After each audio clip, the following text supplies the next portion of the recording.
Supreme কোর্টে পশ্চিমবঙ্গের SIR সংক্রান্ত মামলার শুনানি রয়েছে আজ বিকেলের দিকে। দেশের প্রধান বিচারপতি সূর্যকান্তর বেঞ্চে মামলা ওঠার কথা।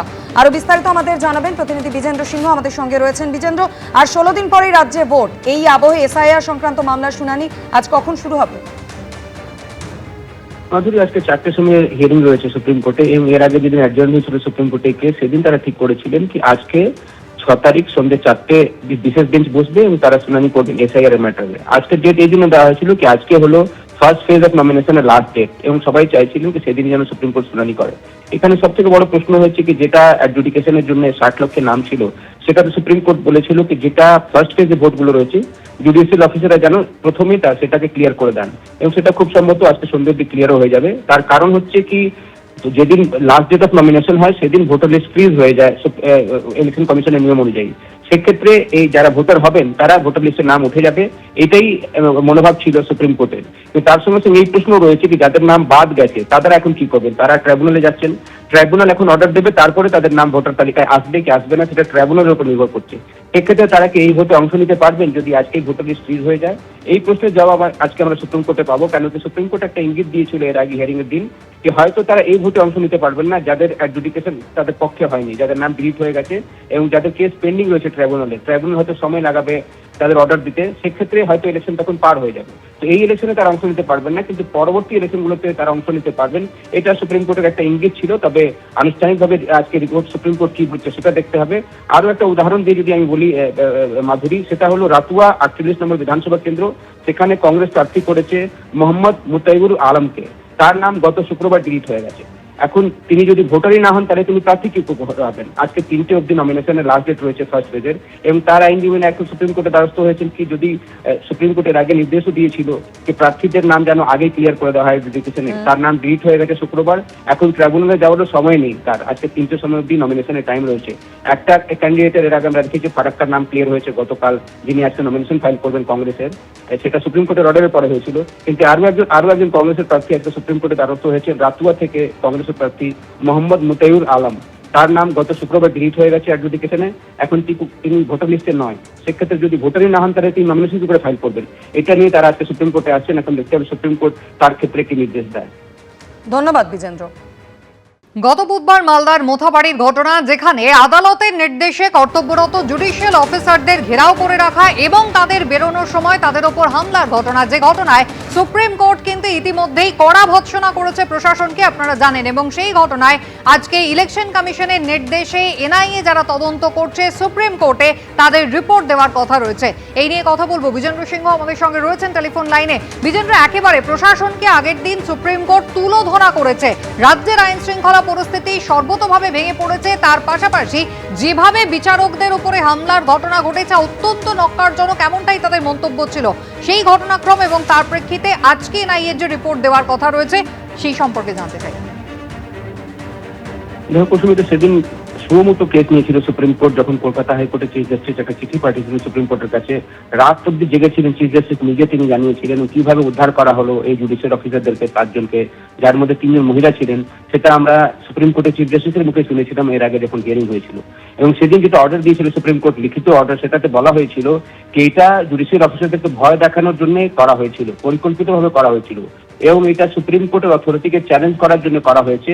এবং প্রাইমা ফেসি সুপ্রিম কোর্ট মনে করেছিল যে এটা কোনো রুটিন অকারেন্স নয়, এটা পুরো ক্যালকুলেটেড, ওয়েল প্ল্যান এবং ডেলিবারেট অ্যাক্ট ছিল জুডিশিয়াল অফিসারদেরকে ভয় দেখানো এবং যে এসআইআর যে অ্যাডমিনিস্ট্রেশন চলছে এই মুহূর্তে সেটাকে বাধা দেওয়ার জন্য করা হয়েছিল। এটাও সুপ্রিম কোর্ট তাদের লিখিত অর্ডারে বলেছিলেন এবং তার সঙ্গে সঙ্গে বলেছিলেন কি যে ঘটনা ঘটেছিল সেটা রিফ্লেক্ট করছে কি কিভাবে মালদা জেলাতে আইন শৃঙ্খলা পুরো ভেঙে পড়েছে এবং তারপর তারা এনআইএ বা সিবিআই কে তদন্ত করানো হোক এরকম নির্দেশ দিয়েছিলেন ইলেকশন কমিশনকে। ইলেকশন কমিশন এনআইএ কে তদন্তের ভার দিয়েছে। এনআইএ ইতিমধ্যে স্পটে গেছে, তারা কয়েকটা অ্যারেস্টও করেছেন, কিছু লোককে জিজ্ঞাসাবাদ করেছেন, সিসিটিভি ফুটে রয়েছে এবং সিকোয়েন্স অফ ইভেন্টস কিভাবে সেদিন হয়েছিল সেটা এনআইএ প্রিলিমিনারি রিপোর্টে তৈরি করেছে, যেটা তারা আজকে সুপ্রিম কোর্টের কাছে জমা দেবেন। তবে সুপ্রিম কোর্ট এতটাই ক্ষুণ্ণ ছিল সেদিন কুসুমিতা কি তারা বলেছিলেন কি পশ্চিমবঙ্গের চিফ সেক্রেটারি, ডিজিপি এবং মালদা জেলার এসপি এবং ডিএমএ কে শোকজ করা হয়েছিল, তাদের বিরুদ্ধে কেন ব্যবস্থা নেওয়া হবে না, যেভাবে আইন শৃঙ্খলার পরিস্থিতি খারাপ হয়েছিল মালদা জেলাতে সেদিন। যারা সুপ্রিম কোর্টের নির্দেশে কাজ করছিলেন তাদেরকে বাধা দেওয়া হয়েছিল, যখন তারা ফিরে আসছিলেন তাদের উপর ইট পাথর এবং বাঁশ দিয়ে হামলা করা হয়, সেটাও সুপ্রিম কোর্ট সেদিন বলেছিল।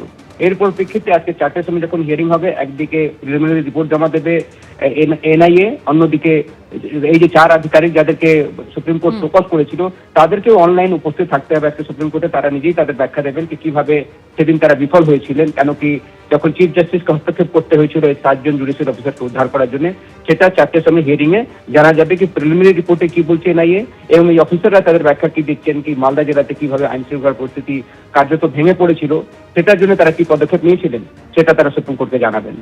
একেবারে বিজেন্দ্র, তুমি আমাদের সঙ্গে থাকো। কোচবিহারের সভা থেকে প্রধানমন্ত্রী নরেন্দ্র মোদী বোথাবাড়ি কাণ্ড নিয়ে সরব হয়েছেন তৃণমূলের ইস্তেহার নিয়ে। তৃণমূলে ইস্তেহার প্রকাশ করেছে, কিন্তু তার নাম বাংলা ভাষায় রাখেনি। আপনারা জানেন তো ইস্তেহার শব্দ কোন পরিপ্রেক্ষিতে ব্যবহার করা হয়েছিল? প্রধানমন্ত্রী আক্রমণ জানিয়েছেন যে তুষ্টিকরণে ভয়ঙ্কর খেলায় বাংলার সম্মান সংস্কৃতি মুছে দেওয়ার ষড়যন্ত্র চলছে। শুনুন।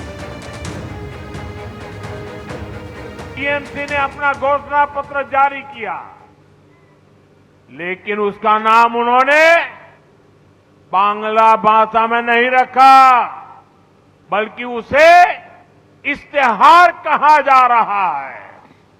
आप सोचिए ये कैसे बंगाल की पहचान को बदल रहे हैं।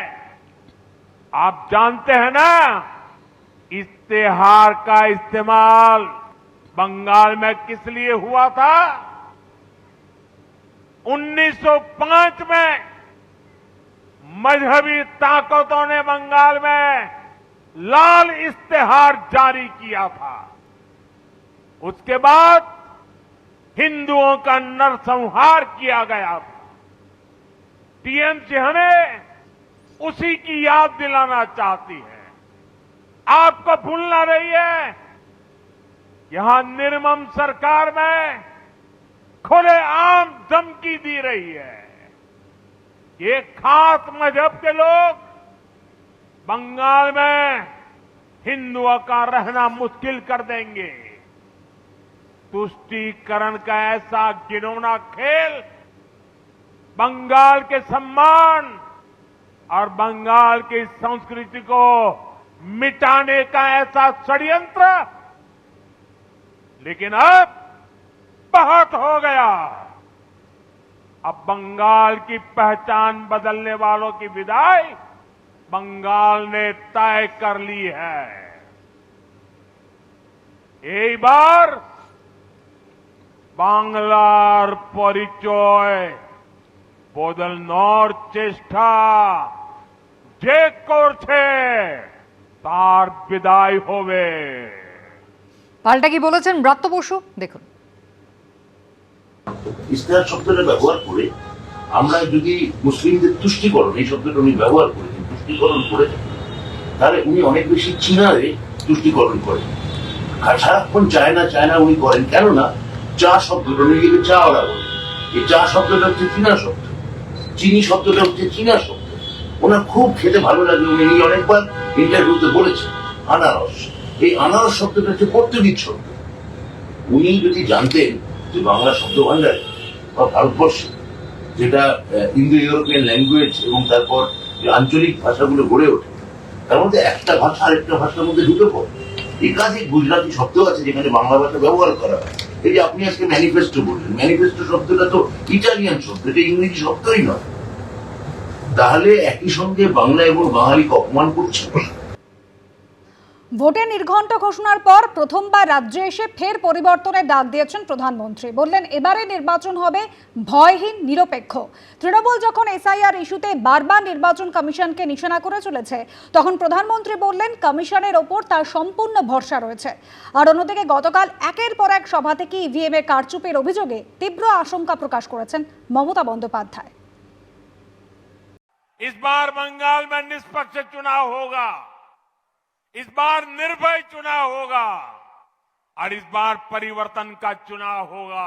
ইভিএম মেশিন খারাপ করে দেবে অনেক জায়গায় প্ল্যান করে, সেই ইভিএম মেশিন সারাতে আসলে দেবেন না।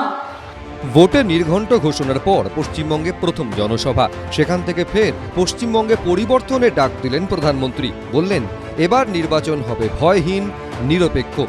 আর তৃণমূল যখন এসআইআর ইস্যুতে বারবার নির্বাচন কমিশনকে নিশানা করে চলেছে, তখন প্রধানমন্ত্রী বললেন কমিশনের ওপর সম্পূর্ণ ভরসা রয়েছে তার। बंगाल के भविष्य के लिए दीजिए, इस बार वोट अपने अधिकार के लिए दीजिए। बीजेपी उम्मीदवार को वोट देकर परिवर्तन पर मोहर लगाइए। मुझे चुनाव आयोग पर पूरा भरोसा है। इस बार बंगाल में निष्पक्ष चुनाव होगा, इस बार निर्भय चुनाव होगा और इस बार परिवर्तन का चुनाव होगा। অন্যদিকে আবার শমশেরগঞ্জ জিয়াগঞ্জের সভা থেকে কখনো ইভিএমে কারচুপি তো কখনো মনোনয়ন জমা দেওয়ার চক্রান্তের আশঙ্কা প্রকাশ করলেন মমতা বন্দ্যোপাধ্যায়। ইভিএম মেশিনে এক থেকে যত বুথ গুনতে হবে, আর 5টা করে সিম্বলও যদি থাকে 5টাতেই টিপে টিপে ভোট দিয়ে দেখবেন সেখানে ভোটটা ঠিক মতো পড়ছে কিনা। ইভিএম মেশিন যখন চেক করবেন ভিভিপ্যাট যেন থাকে, এটা দেখে রাখবেন। আমাদের দাবি, বাইরে থেকে গণতন্ত্রের রক্ষক মানুষ যাতে দেখতে পারে ওই EVM machine central force check করছে কিনা, কোন চিপ ঢুকাচ্ছে কিনা, হ্যাক করছে কিনা। ওরা পারে না এমন কোনো কাজ নেই। গত 14ই মার্চ ব্রিগেডের সভা থেকে পশ্চিমবঙ্গে লড়াইয়ের সুর বেঁধে দিয়েছিলেন প্রধানমন্ত্রী। রবিবার কোচবিহারের সভায় তিনি বলেন তৃণমূলের পাপের ঘড়া পূর্ণ হয়েছে, পাল্টা জবাব দিয়েছে তৃণমূলও। कुछ दिन पहले राजधानी कोलकाता के ब्रिगेड ग्राउंड से मैंने बंगाल में परिवर्तन महाअभियान की शुरुआत की थी। ब्रिगेड ग्राउंड की वो ऐतिहासिक तस्वीरें, वो जन सैलाब, जनता का उत्साह, जनता का जुनून, तब से पूरे टीएमसी सिंडिकेट घबराया हुआ है। और आज मैं देख रहा हूं ब्रिगेड ग्राउंड में जो बिगुल बजा, कुछ बिहार ने उस पर पक्की मोहर लगा दी है।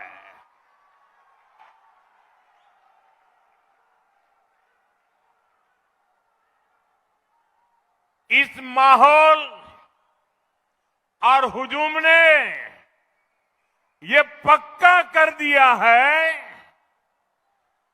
टीएमसी के पापों का घड़ा अब भर चुका है।